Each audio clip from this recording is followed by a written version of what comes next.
merci. On est donc content de présenter ce travail dans Boa Vista. Pour le coup, c'est une présentation qu'on a déjà faite il y a quelques mois maintenant au Hublot Day. Euh, mais, euh, mais du coup, on s'est dit on pourrait la rejouer ici. Enfin, ça fait sens, je pense, de la rejouer ici parce qu'il y a des membres de Boa Vista qui ont pu nous aider dans ce projet. Et également, c'est un projet qui amène des livrables qui vont pouvoir être reversés dans le Boa Vista pour une partie. Donc, ça fait totalement sens de le présenter ici. Donc, le projet qu'on va vous présenter, c'est un projet d'analyse de cycle de vie, donc de bilan environnemental d'un équipement électronique qui est une carte graphique. En particulier des cartes graphiques utilisées dans le contexte de l'intelligence artificielle. Donc pour l'entraînement ou pour l'inférence des modèles d'intelligence artificielle. L'idée étant de se concentrer principalement sur cette étude, sur ce qu'on appelle les impacts embarqués. Donc c'est-à-dire l'ensemble du cycle de vie. Alors on a regardé un petit peu l'usage, mais là on a fait le plus gros travail et où il y avait le plus de travail à faire en fait avec le moins de données disponibles. C'était vraiment sur les impacts de la fabrication, l'extraction des matières premières, leur purification, la distribution, enfin le transport et la fin de vie de ces cartes. Et donc cette présentation elle est orientée un peu sur le processus plutôt que sur les résultats. Pour vous expliquer finalement comment on fait pour produire ce type de données, comment on a fait, puisqu'on a utilisé un processus qui est un peu, on va dire, à l'état de l'art ou assez avancé par rapport à ce qui se fait normalement. Et donc je pense que c'est intéressant pour vous de comprendre voilà comment sont produites ces données et aussi les limites en fait de la production qu'il y a aujourd'hui de données environnementales pour des équipements électroniques. Donc on part quand même du principe, ce projet il part de de l'envie de traiter du boom de l'IA générative, en fait, qui est traité d'un point de vue environnemental de plein de manières différentes. Mais une des manières dont on a envie de le faire, c'est vraiment de repartir de la couche matérielle de l'intelligence artificielle. Souvent, on voit des impacts par prompt, par exemple, ou par usage de l'IA. Sauf que le problème, c'est que parfois, on n'a pas vraiment de vision sur la matérialité derrière ces usages. Et donc, c'est important de faire ce travail en couche et donc d'essayer de vraiment repartir de l'aspect le plus matériel des technologies qu'on a envie d'évoluer avant potentiellement d'essayer de comprendre les impacts des usages. Et un des éléments fondateurs ou fondamentaux de l'intelligence artificielle, ce sont les cartes graphiques ou GPU. Et on voit en fait vraiment là, ce sont les projections, enfin ce sont les résultats financiers de Nvidia par quarter. Et en fait, on voit cette IA boom en fait dans la couche matérielle, dans ses résultats financiers. Pourquoi? C'est parce qu'on voit que les revenus de Nvidia ils ont été assez stables dans ces métiers historiques depuis entre 2019 et aujourd'hui, donc dans le gaming, l'analyse d'image, la robotique. Mais il y a une business unit qui a totalement explosé, c'est celle qui s'appelle data center, mais en fait qui est là où on a les cartes graphiques donc qui sont hébergées dans les data centers et qui sont particulièrement utilisées pour l'intelligence artificielle. Donc on voit qu'il y a eu un énorme boom et donc ça veut dire qu'il a fallu construire énormément de cartes graphiques qui ont potentiellement des impacts environnementaux qu'on a envie d'étudier. Euh, donc, ce qui nous a poussé à étudier, c'est effectivement d'avoir un nombre important de ces cartes graphiques qui sont mises sur le marché. Ça devient aussi un équipement qui est extrêmement stratégique et donc il y a un intérêt aussi à pouvoir identifier les enjeux matériels et environnementaux liés à cet équipement stratégique. Et aussi, il y a ce sont des équipements qui sont extrêmement complexes et qui font partie des équipements d'ailleurs les plus complexes qui ont pu être produits que ce soit dans le numérique ou même dans n'importe quel autre secteur. Et donc, on était aussi intéressé de voir les impacts liés à cette complexité. Et de l'autre côté, en fait, il n'y a pas vraiment de données qui existent malheureusement qui permettent de caractériser ces cartes graphiques. Euh, on voit qu'il y a de plus en plus de prise de conscience des impacts environnementaux de l'IA, mais il n'y a pas vraiment de données d'impact, en particulier multicritères. Alors, il commence à avoir des données sur le carbone, sur l'électricité, un petit peu sur l'eau, mais souvent, ces données, elles sont basées sur des hypothèses et elles sont rarement basées sur des analyses matérielles. Il y a assez peu de chercheurs ou d'équipes de recherche qui ont pu vraiment analyser concrètement les équipements matériellement et donc produire des données avec des données primaires. Donc on a beaucoup d'hypothèses qui permettent d'essayer de contrer le manque de transparence des acteurs de l'intelligence artificielle, mais on ne sait pas vraiment si ces hypothèses ou à quel point elles sont précises ou elles sont justes. Et quand il y a des données qui sont produites, alors en 2025, il y a pas mal d'acteurs de l'IA qui ont commencé à publier des données, notamment à Nvidia qui a commencé à produire ce qu'on appelle des produits de carbon footprint, donc des fiches d'impact carbone d'une ou deux de leurs cartes graphiques. Sauf que ces données, déjà elles sont monocritères, mais surtout elles sont pas indépendantes. Et en plus elles sont pas du tout transparentes dans la méthodologie, et donc c'est un peu compliqué de connaître la réelle qualité de ce type de travail. Donc c'est pour ça que ça nous a motivés à produire ces données. Et on vous propose d'ouvrir le capot et de regarder un peu comment on a réussi à produire ces données environnementales caractérisant des cartes graphiques. Peut-être déjà dire que on n'a pas été tout seul dans ce projet. C'est un projet multipartie prenante qui implique des acteurs principalement européens, même si on a été rejoint à la fin par Sacha Lucioni, qui est une chercheuse qui est au Québec, mais qui est aussi européenne. Et donc c'est un projet multipartie prenante qui a été financé principalement par l'ADEME dans le cadre de son projet Alt Impact, donc par l'ADEME, l'INRIA et le CNRS. C'est un projet qui a mobilisé donc TID, qui est représenté par Étienne ici, Hublot, représenté par moi-même, le Sustainable AI Lab, représenté par Sophia Fall, qui est une chercheuse donc allemande qui travaille sur les impacts environnementaux de l'IA. L'IC Team, pour ceux qui connaissent, c'est le laboratoire de David Boll, Thibaut Pierson notamment, qui travaillent sur les impacts environnementaux des composants électroniques et qui ont développé pas mal de méthodologies et de connaissances sur l'impact environnemental donc des composants électroniques. Et une dernière structure qui est TND, qui est une structure plutôt orientée recherche liée au recyclage des matériaux critiques, enfin des métaux critiques, et qui dispose en fait de connaissances et d'instruments qui leur permettent d'évaluer les compositions matérielles des composants électroniques. Donc c'est sur eux qu'on s'est pas mal appuyé sur la partie pour voir en fait les éléments chimiques qui composaient la carte graphique. Alors la première chose qu'on a dû faire dans ce projet, c'est arriver à chasser les cartes graphiques, donc c'est-à-dire récupérer des cartes graphiques pour ensuite pouvoir les analyser. Et en fait, ça, c'est pas forcément évident. Si on veut avoir accès à des vieilles cartes graphiques, c'est possible, c'est pas très compliqué, mais par contre, quand on veut des cartes graphiques qui sont un peu up-to-date et donc qui correspondent aux usages réels de l'intelligence artificielle, au matériel qui est vraiment utilisé dans l'intelligence artificielle, ça devient beaucoup plus compliqué. Pourquoi? Bah parce que déjà, on est dans une situation de pénurie de cartes graphiques, et donc en fait, on va pas nous donner des cartes graphiques fonctionnelles comme ça, parce que en fait, c'est très compliqué de pouvoir se les procurer. Et aujourd'hui, il y a plus de demandes que d'offres. C'est un prix important aussi, donc dans le cadre du financement projet, bah, c'était un peu compliqué de pouvoir de les acheter neuves. C'est plusieurs dizaines de milliers d'euros hein, pour les dernières cartes graphiques qui sortent sur le marché. Donc on pouvait pas en fait, en tout cas sur le marché traditionnel, pouvoir acheter juste des cartes graphiques et pour pouvoir les démonter, les détruire.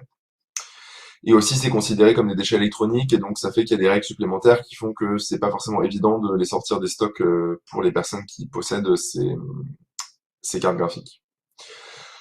Comment on a fait pour en récupérer? Alors on a tiré plusieurs fils. Un premier fil, et c'est notamment via Boa Vista, c'est le fil des cloud providers. On allait demander à plusieurs cloud providers de contribuer en nous fournissant des cartes graphiques, et donc on a plusieurs qui ont répondu à l'appel. Merci à eux. Alors, je vois Aurore qui est là et qui via OVH nous a fourni une des cartes graphiques, donc merci beaucoup à OVH et à Aurore.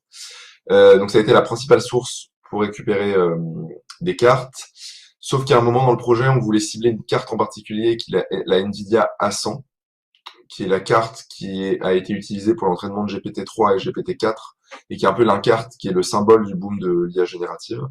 Et au départ dans le projet, on n'a pas réussi à la trouver via un cloud provider.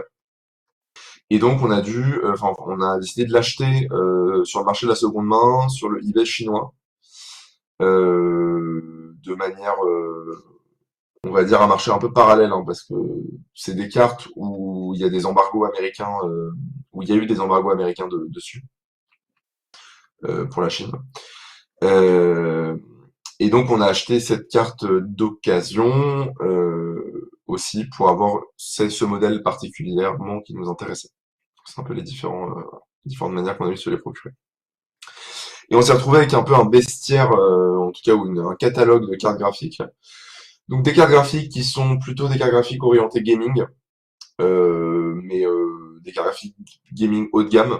Alors, qui sont intéressantes parce qu'en fait, il y a une telle pénurie de cartes graphiques que c'est des cartes qui sont quand même utilisées dans le secteur de l'IA quand les personnes n'arrivent pas à se procurer des cartes qui sont spécifiquement dédiées ce use case.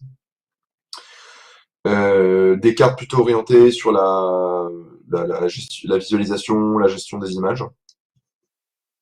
On a eu aussi une P100, donc la P100 c'est l'ancêtre de la Nvidia A100. Donc on commence à être sur des cartes développées pour le calcul haute performance, mais à l'époque on parle pas vraiment d'IA générative, etc. Quand cette carte elle est sortie. Donc c'est une carte qui commence à un peu être vieille euh, et plus vraiment utilisée. Les Nvidia A100, qui pour le coup là sont vraiment le symbole le départ de l'IA générative. Ça s'est fait sur des Nvidia A100, en tout cas le boom de l'IA générative s'est fait sur des Nvidia A100 et on l'a eu sous deux formats différents.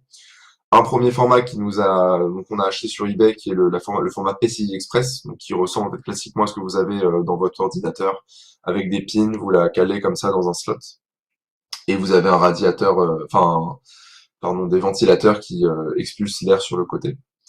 Et un format qu'on appelle SXM qui est là sur une socket à plat, sur une carte et qui est là beaucoup plus orienté data center haute performance avec plus de densité énergétique. Et effectivement, je vois le commentaire de Romain qui a tout à fait raison.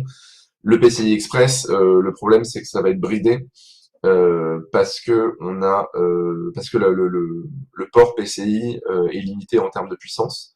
Et donc la carte en fait va pas aller au maximum de sa capacité, là où sur du SXM, on a des sockets qui sont différentes et qui permettent d'avoir une puissance bien plus importante. Si je ne m'abuse, je crois qu'on est à 3. Alors je veux pas dire de conneries, donc je regarderai, mais effectivement, c'est pas vraiment le double, mais en tout cas, il y a une vraie différence entre la consommation dans la version SXM et la version PCI Express. Une petite carte aussi qu'on appelle la L4, qui sont des petites cartes graphiques qui sont principalement utilisées pour l'inférence. Donc c'est des cartes qu'on va vraiment mettre en cluster parallélisé.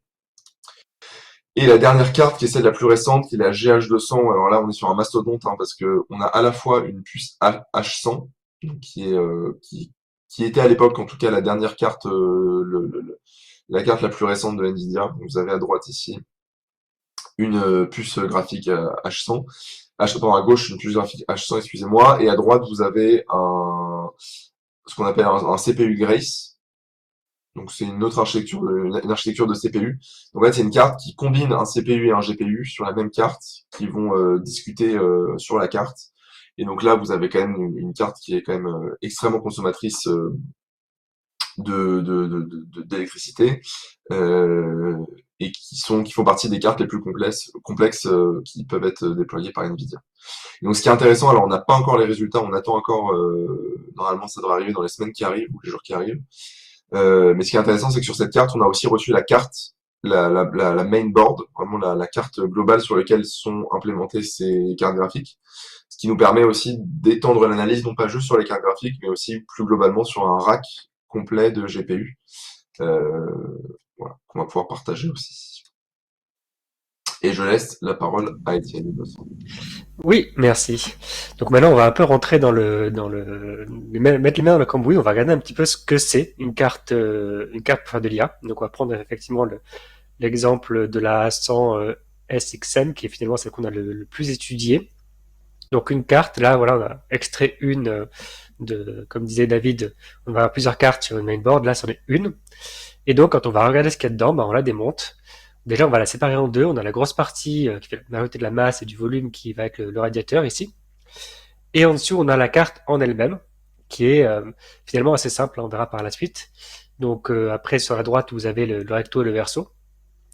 Donc vous avez sur le recto un gros carré métallique qui est comme une petite plaque qui fait les transferts thermiques, où en dessous, on va retrouver vraiment le GPU, donc le processeur graphique, et puis les VRAM qui sont la mémoire vive vraiment à côté du processeur graphique. Et puis sur le dessous, ce qui est notable, ça va être les gros rectangles dorés qui sont les connecteurs, euh, donc qui permettent effectivement d'assurer le transfert de données et de puissance entre la carte et et le mainboard. Et pour cette carte-là en particulier, ce qu'on voit sur la face, sur le recto, c'est qu'en fait, il y a tellement de puissance à gérer qu'on a les composants rectangulaires ici dorés, euh, dont on n'avait pas forcément identifié initialement ce que c'était, parce que c'était assez rare pour l'électronique, qui en fait sont des convertisseurs de puissance pour pouvoir avoir une puissance suffisante pour alimenter la carte. Donc il y a une telle puissance qu'en fait on retrouve pratiquement de l'électronique de puissance sur des composants numériques, ce qui est quand même assez spécifique. Si tu peux passer au slide d'après. Donc ce qu'on a fait déjà premièrement, c'est d'identifier, de peser, de compter, de mesurer. Voilà, donc on a démonté les produits, on avait notre balance, on avait notre décimètre, et puis on a regardé un petit peu tout ça. Par exemple, on avait un radiateur d'à peu près 1 kg. On avait identifié différents matériaux composants, par exemple les capacités SMD, les résistances, donc les fameux gros composants Power and Package, etc., etc. Je ne vais pas rentrer dans le détail très, très précis. Tu peux continuer. Donc tout ça, on l'a mis dans un fichier Excel de collecte, voilà, qui ressemble à ça, où en fait on est venu lister à différents niveaux d'architecture tous les composants qu'on a identifiés, qu'on a pesé, qu'on a mesuré, qu'on a quantifié, les composants, mais également les procédés de fabrication, je pense aux soudures et aux finitions. Et en fait, si tu reviens sur les slides, et ben en fait c'est un produit qui est relativement simple. Si on exclut en tout cas la puce et la VRAM, en termes électroniques, c'est un produit qui est assez simple. On a grosso modo, ben voilà, un boîtier plus un radiateur et puis une carte électronique avec des composants. À comparer avec ce qu'on a fait précédemment également avec David, si tu vas au slide d'après, sur des casques de réalité virtuelle, qui sont des produits qui sont sur le plan mécanique et électronique finalement plus complexes, avec plus de capteurs, avec plus d'éléments, avec des éléments optiques, avec plus de connecteurs, avec etc., qui est plus complexe. Alors évidemment, encore une fois, en excluant la partie puce en elle-même. Si tu peux passer au slide d'après.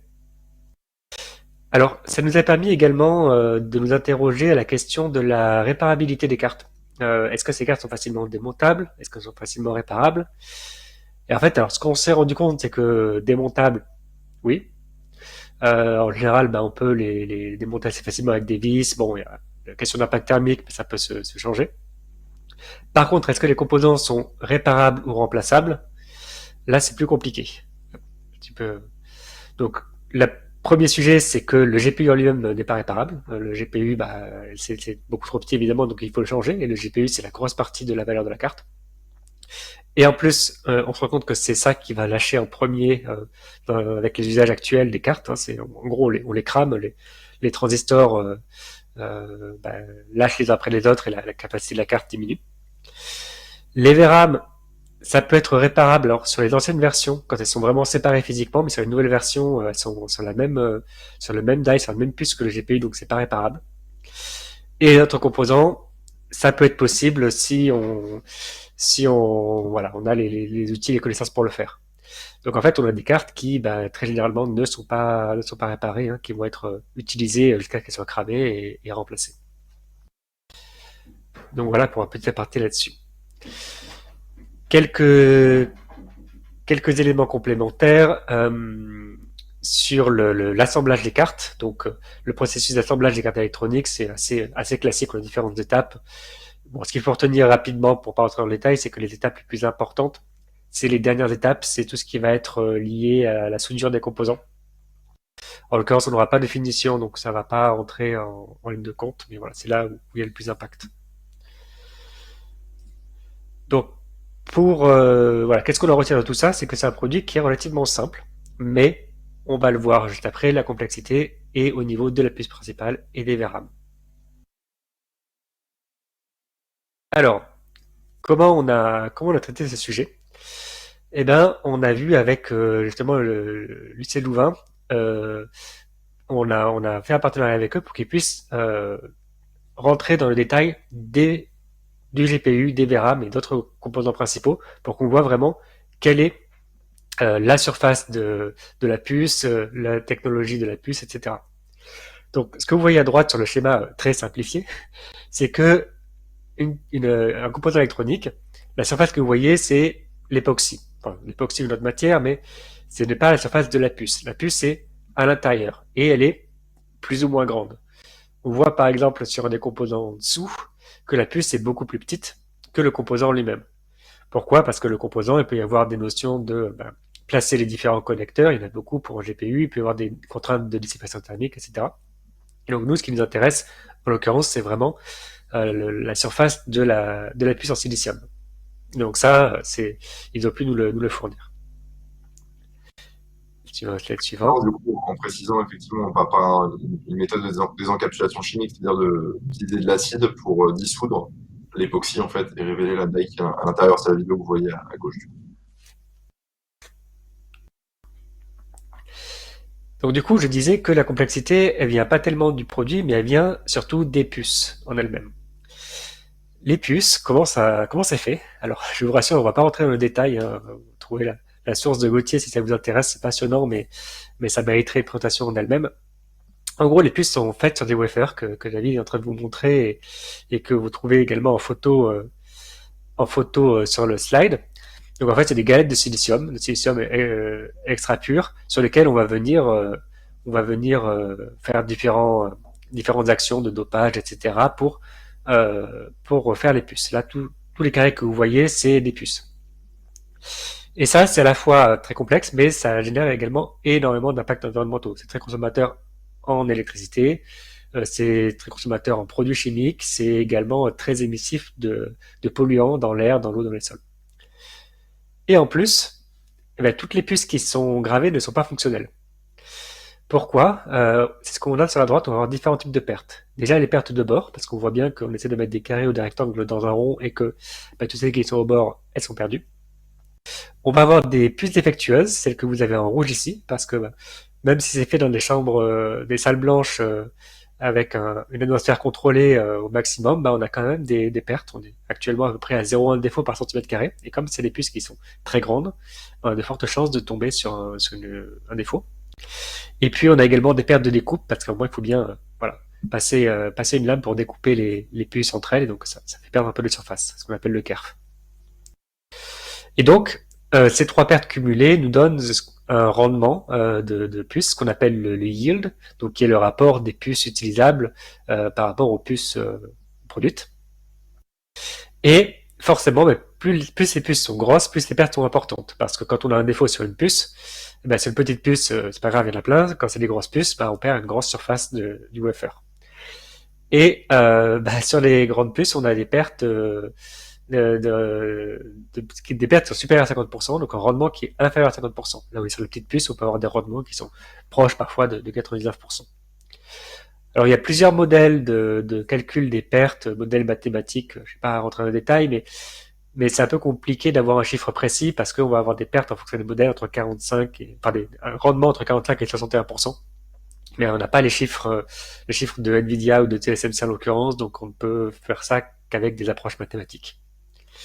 Ce qu'il faut savoir aussi, c'est que quand on a une nouvelle technologie, quand on va un peu plus fin dans la gravure, on réaugmente le nombre de défauts par centimètre carré, parce que nouvelle techno, des pertes, etc., avant de le diminuer vers une asymptote qui est à peu près à 0,1 défaut par centimètre carré.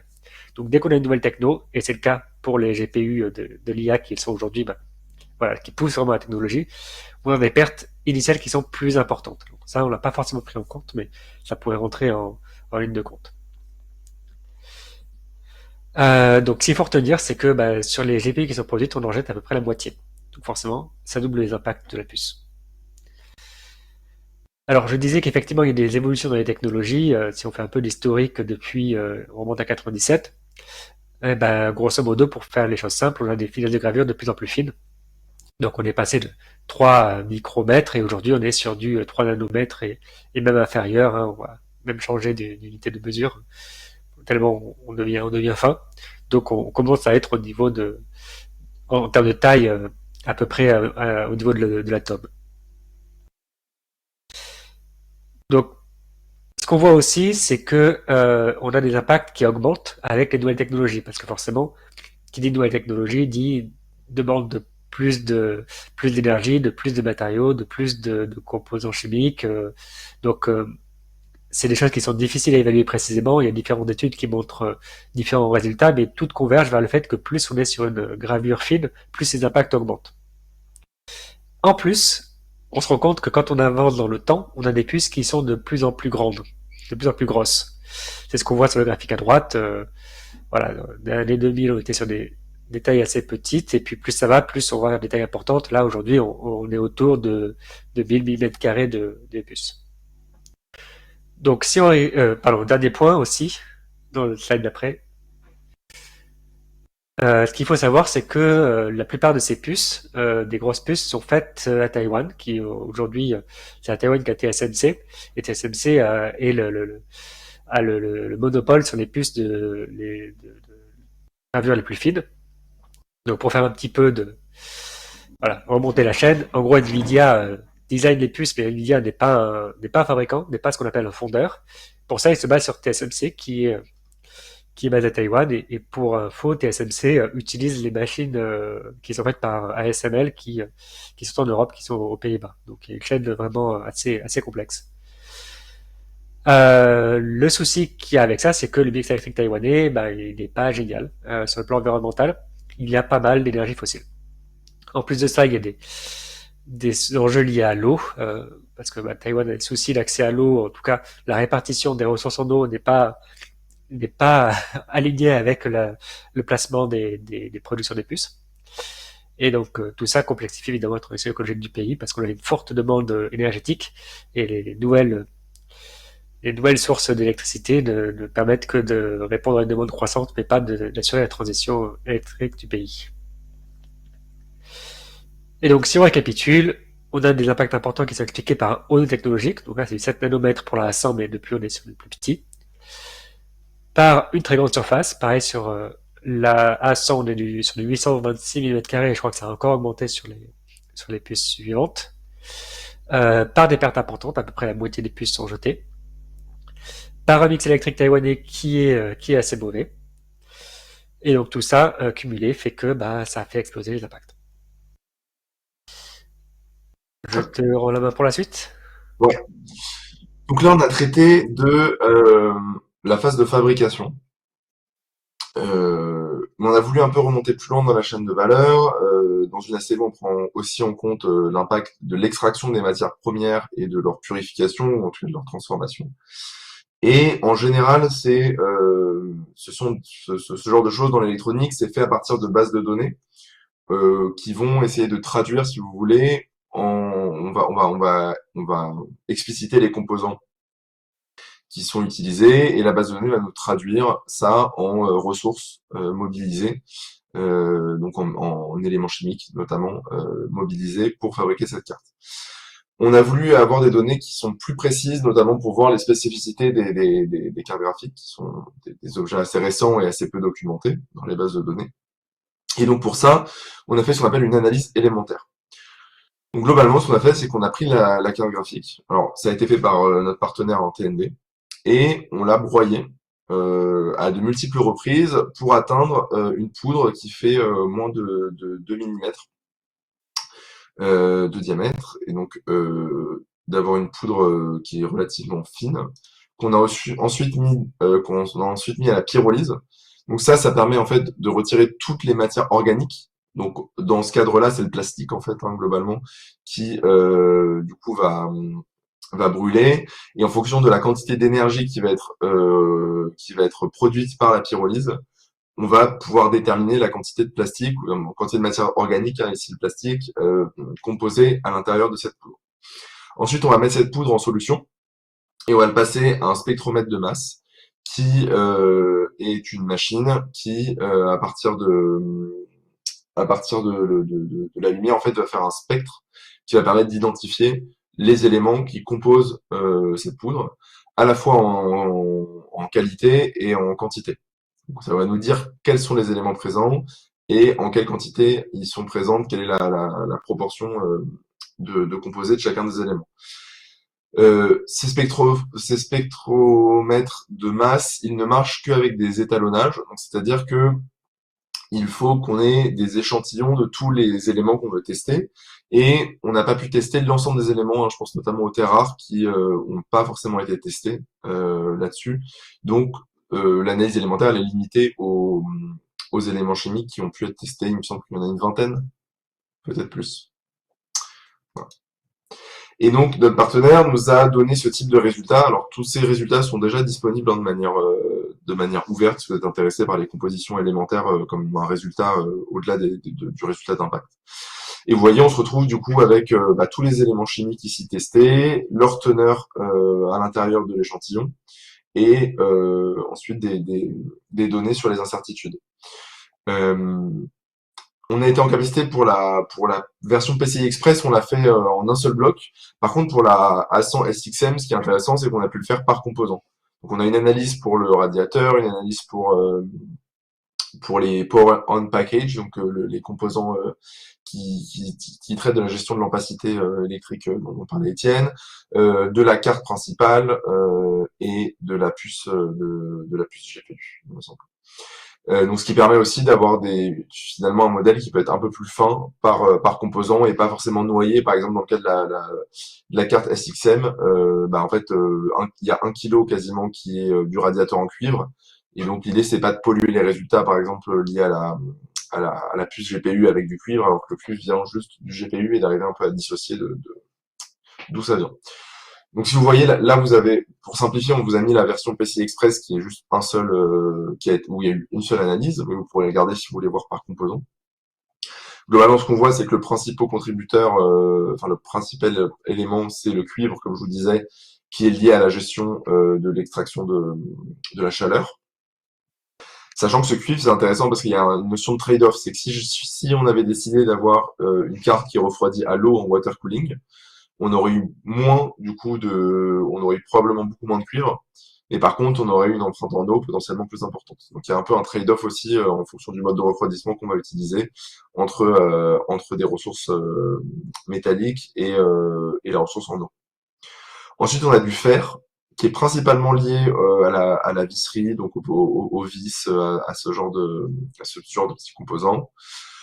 On retrouve de manière assez importante, où est-il, du silicium. Donc ça qui est lié aux composants, c'est le substrat des composants électroniques, hein. Ça, ces wafers là que vous avez ici, c'est une tranche en fait de silicium assez pure.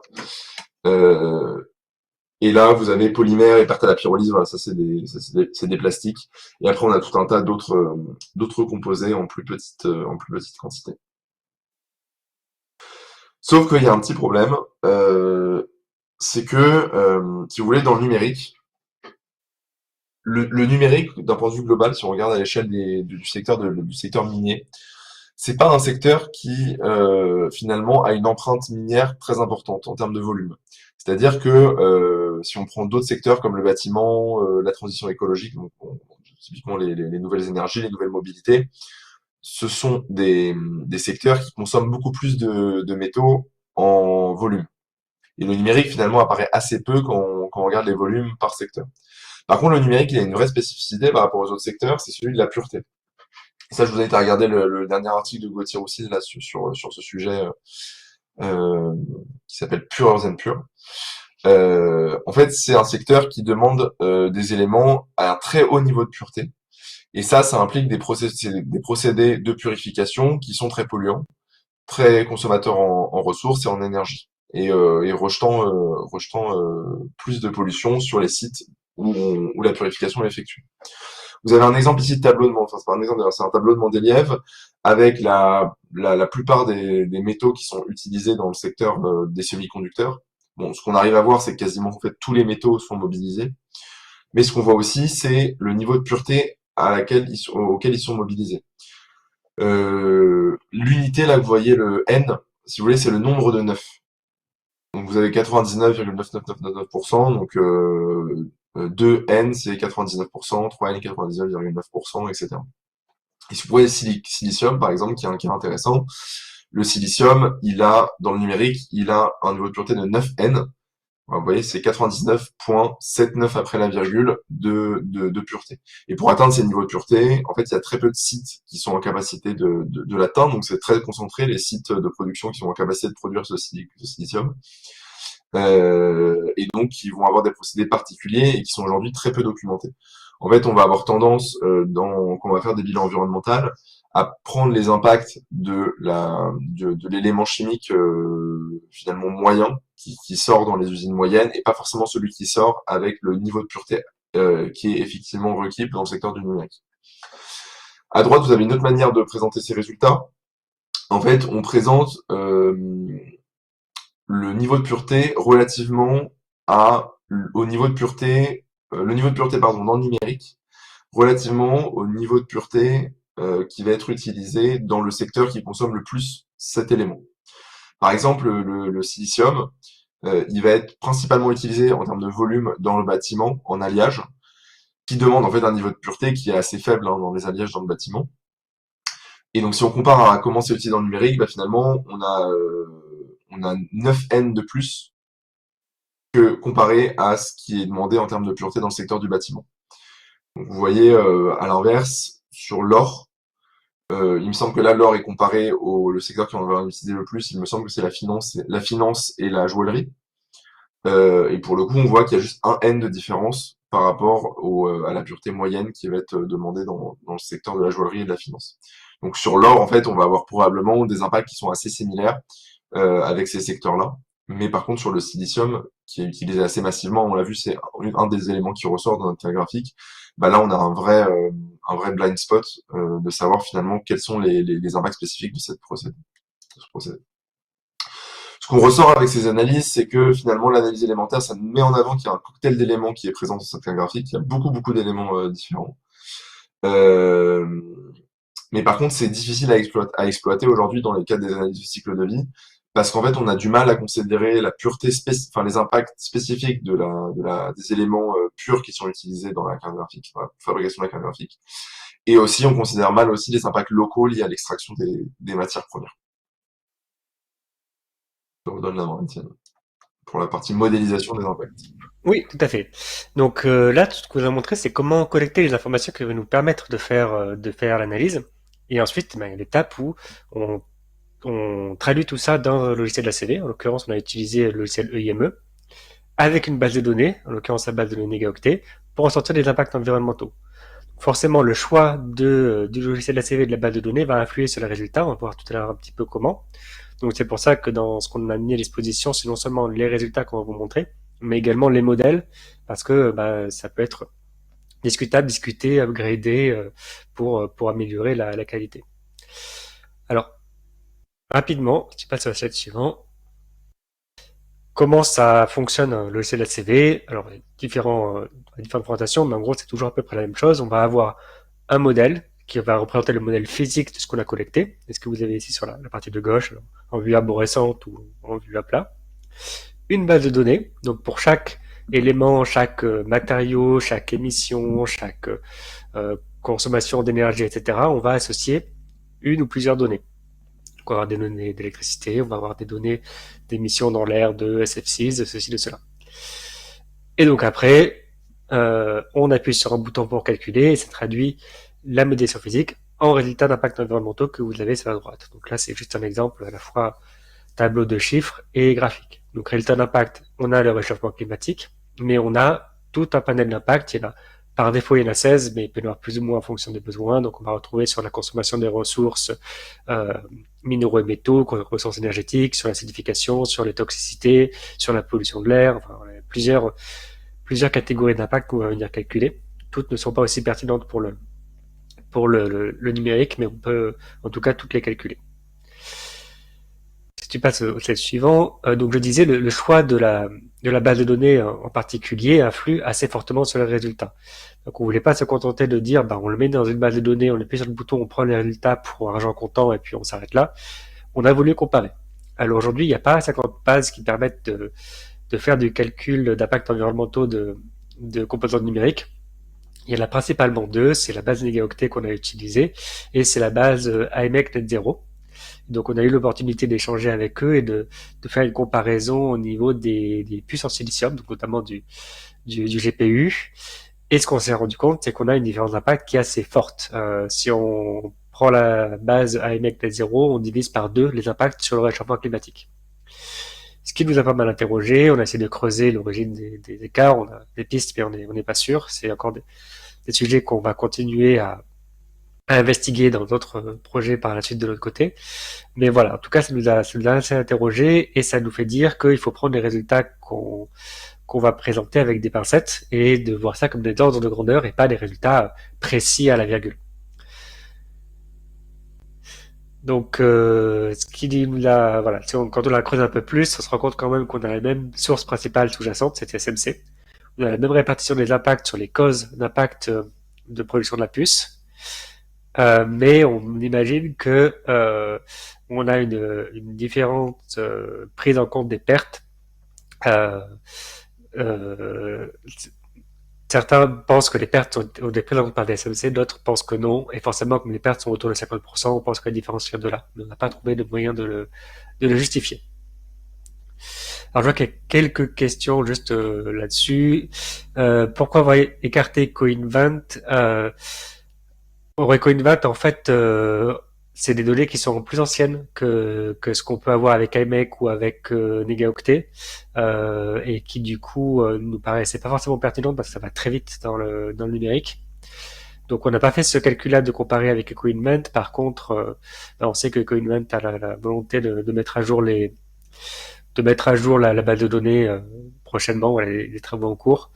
Et c'est aussi pour ça qu'on a mis à disposition le modèle et pas uniquement les résultats. C'est que le jour où de nouvelles bases de données évoluent et sont disponibles, on peut recalculer les impacts.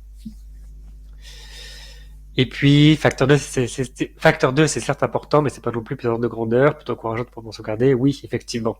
Euh, Imaginez qu'on va avoir une précision à 3 chiffres par virgule, c'est complètement impossible. Là, c'est une des sources de la précision. Il y en a d'autres. Hein. David vous a montré sur la pureté des matériaux, notamment, où on sait qu'on sous-estime les impacts. Il y en a encore d'autres, certainement. Donc, on va vraiment parler en termes d'ordre de grandeur et pas en termes de chiffres précis. On aime bien dans la CV mettre 3 chiffres significatifs. Non, si on a l'ordre de grandeur, on est content déjà.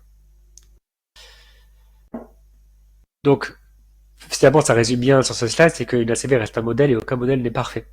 Il faut prendre en compte les incertitudes pour comprendre le résultat. Donc, on va pas insister beaucoup plus là-dessus. Vous pouvez trouver les informations dans les publications que vous présentera David, mais voilà, faut prendre un peu avec des pincettes.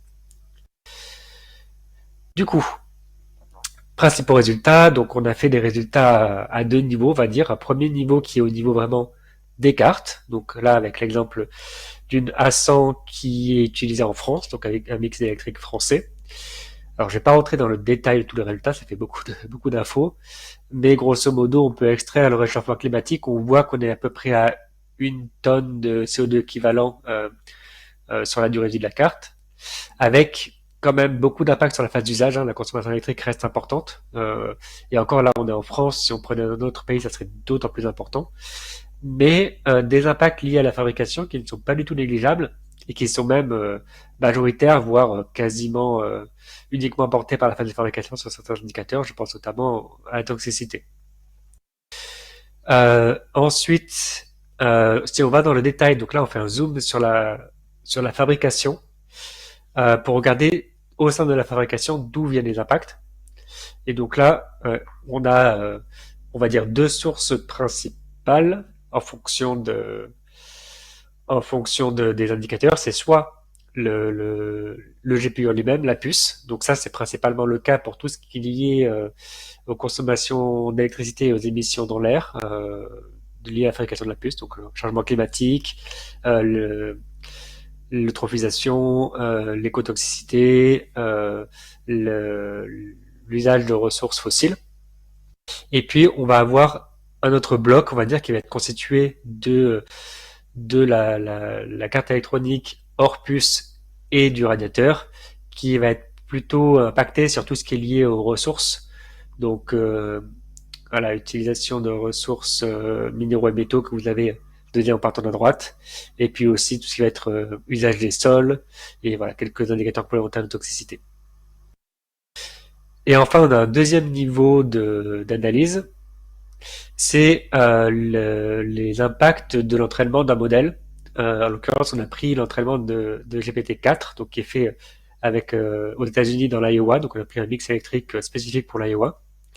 Alors, on est là sur un périmètre qui est uniquement sur les cartes graphiques. On n'a pas pris en compte le reste des serveurs, les processeurs, la RAM, les baies, les data centers, le réseau. C'est uniquement la carte graphique. C'est pour un peu voilà, limiter le périmètre par rapport à ce qu'on avait étudié. Et donc, on a calculé les indicateurs d'impact sur tout le cycle de vie et on les a normalisés par rapport aux limites planétaires. Donc, l'unité que vous avez ici, c'est en équivalent habitant moyen de budget d'habitant moyen. Donc, par exemple, sur le changement climatique à gauche, l'entraînement de GPT-4, c'est le budget de à peu près 11 000 personnes sur le réchauffement climatique.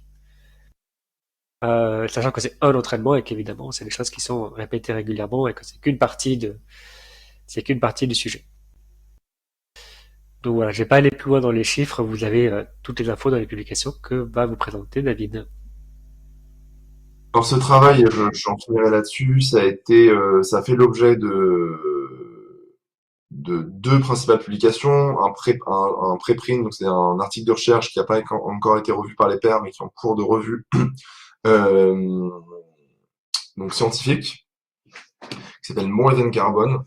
Donc là, qui se concentre spécifiquement sur la Nvidia A100 SXM et un rapport ADEME. Alors fin 2025, on a été optimiste, on est plutôt sur 2026, hein, parce que c'est plutôt dans le mois qui arrive.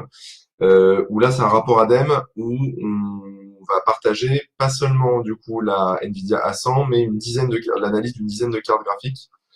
Euh, et avec ce rapport, on va publier en open data donc l'ensemble des données collectées, donc les ICV, les données primaires, etc., les analyses élémentaires, tout ça.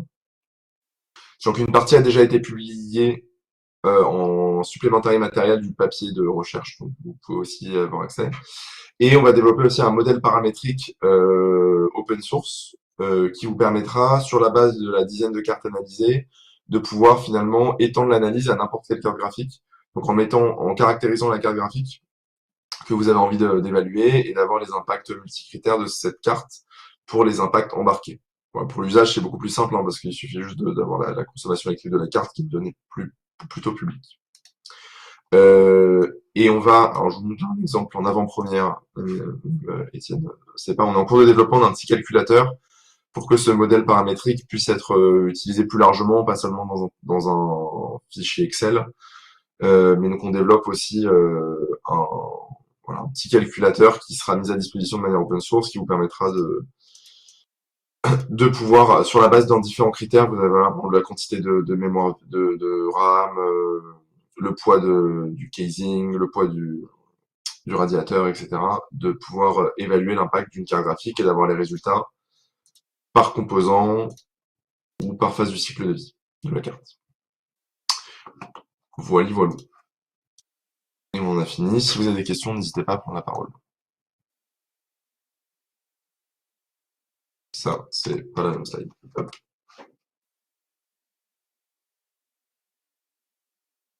Étienne, si tu voulais rajouter quelque chose. Non, t'as fait le tour. On l'a déjà dit, mais stay tuned pour la suite parce qu'on va sortir les résultats de la GH200 incessamment sous peu. C'est une question de semaines. Et effectivement, bah, maintenant la A100 c'était très bien pour faire le passé, l'état des lieux. La GH200 c'est vraiment l'actuel. Donc on est assez content d'avoir eu accès à ça. Et puis on sait jamais si vous avez une piste pour les prochaines cartes. Je crois que c'est les B100 les prochaines. On est preneur, hein, pour dire les choses clairement. Bon, je pense qu'il va falloir attendre encore un peu, mais voilà.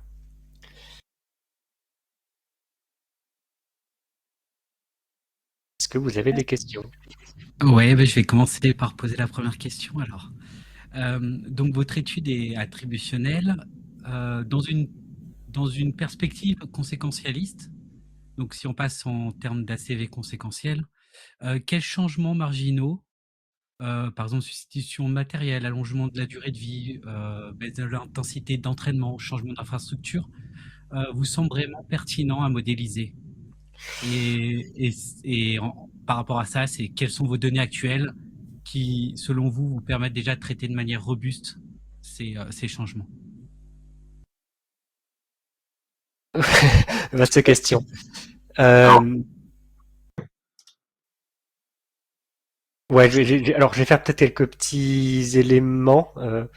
Et arrête-moi, David, si je me trompe ou si tu veux compléter, mais je crois que d'une manière globale, compliqué. Je crois que Gauthier va réfléchir au sujet prochainement, mais en tout cas à l'heure actuelle, dire les impacts indirects de l'IA, c'est ça de manière globale compliqué. Par contre, on a quand même des éléments. Euh, on sait que ça a des impacts très forts sur les data centers, avec des data centers qui sont pas adaptés à l'IA, qu'il faut détruire, reconstruire, redétruire, reconstruire. Donc on a une durée de vie des data centers qui va réduire très fortement. Euh, on sait que ça a des impacts également sur la consommation réseau parce qu'on a besoin de transférer énormément de données et que certains sites, notamment, je pense à Wikipédia en particulier, qui avait publié ces chiffres sur ce qui venait de l'IA et qui était assez conséquent sur les terminaux. On a du remplacement de terminaux pour l'IA avec changement également de composants. On a les impacts liés à la pénurie avec le fait que on va avoir certainement pour le grand public une stagnation des cartes graphiques, c'est sûr, parce que Nvidia, par exemple, pas de nouvelles cartes graphiques prévues pour le grand public, de la RAM aussi, parce qu'il y a une grosse pénurie de RAM. Donc on devrait avoir une optimisation des programmes de plus en plus importante, ce qui en soi est assez intéressant, parce que si on veut continuer à développer les choses, on peut optimiser, le matériel ne suffira plus. Et puis ensuite, il y a les impacts indirects plus largement sur le monde technico-économique et sociétal, avec ce qui est mis en avant sur des réductions éventuelles d'impact de certains systèmes. Là-dessus, il y a notamment l'étude de Schneider auquel Hublot a participé sur les microgrids qui peuvent être optimisés dans certains cas par l'IA. À l'inverse, l'IA est un outil d'augmentation de la production. Qui dit augmentation de la production dit augmentation des impacts. Notamment, il y a un papier je crois que c'est McKinsey qui avait déterminé, alors qui est évidemment des chiffres complètement exagérés, mais qu'on pouvait augmenter de 470 milliards de barils de pétrole les réserves existantes, ce qui ferait à peu près les émissions mondiales de 4 ans de CO2. Bon, c'est exagéré, mais c'est à peu près de grandeur. Donc voilà, avec tout ça, je ne sais pas si ça répond à la question, c'est compliqué. Je peux peut-être résumer en disant que l'IA est un accélérateur du numérique, le numérique est un accélérateur de la société, et ça ne fait qu'accélérer dans le sens de la société qui est actuellement vers plus d'impacts environnementaux. Donc l'IA va augmenter les impacts environnementaux. Ouais, génial. C'est vrai que après, c'est sur l'incertitude, il faudra que je creuse un peu sur les impacts conséquentiels de l'IA quand on les intègre dans des scénarios métiers, en fait, de manière globale et systémique également. Et c'est vrai que je regarderai un peu plus les incertitudes que vous avez sur finalement vos données actuelles, parce que j'aimerais bien me baser sur votre travail. Ça sera vraiment très intéressant. Ouais. en fait, alors, il y a plein de manières de comprendre ta question, parce qu'en fait, c'est très mal défini le conséquentiel. Mais Mm. si je prends un autre angle de ta question, comme moi je l'ai comprise, un des gros problèmes qu'on a, et ça c'est un problème vraiment, un cœur méthodologique de la CV, c'est qu'en fait, si tu prends en conséquentiel, si tu veux évaluer le fait de déployer une nouvelle carte graphique, tu fais la supposition que c'est ta demande supplémentaire qui amène le fait qu'on va fabriquer la carte. Sauf qu'en réalité, aujourd'hui, dans l'IA, c'est vraiment des effets d'offre. En fait, on répond pas à une demande quand on met en place des cartes graphiques. En fait, on projette une demande future, ou pire, on essaye de fabriquer une demande future, quoi. Et en fait, ça, en ACV, c'est assez mal traité parce qu'en ACV, on part souvent du principe que un produit ou un service, il est là pour répondre à une fonction, à une demande, ce qui va un peu à l'encontre de ce qui se peut se passer dans la réalité en disant un service ou un produit, il peut être là pour essayer de fabriquer une demande. Voilà. Donc voilà, ça c'est une des limites que j'essaye notamment de mettre en avant dans mes recherches de ce type de méthode. Et donc, il est difficile d'utiliser ces outils dans un cadre un peu plus critique, global des dynamiques de l'IA, qui serait de dire non, en fait, aujourd'hui, ces impacts environnementaux, ils sont pas dus à des usages, ils sont dus à un techno-push, ils sont dus à des financements, ils sont dus ils sont dus à des projections financières, etc., mais pas vraiment à des demandes, quoi. Le bluff technologique, ouais. Oui, oui, bah, c'est push. Génial. Ouais, tu as bien pris également l'autre sens de ma question. Ouais, super. Bah, merci beaucoup et puis avec plaisir pour échanger avec vous hein, sur la suite et sur les publications que je ferai. Plaisir. Bah, on est sur ma Bost.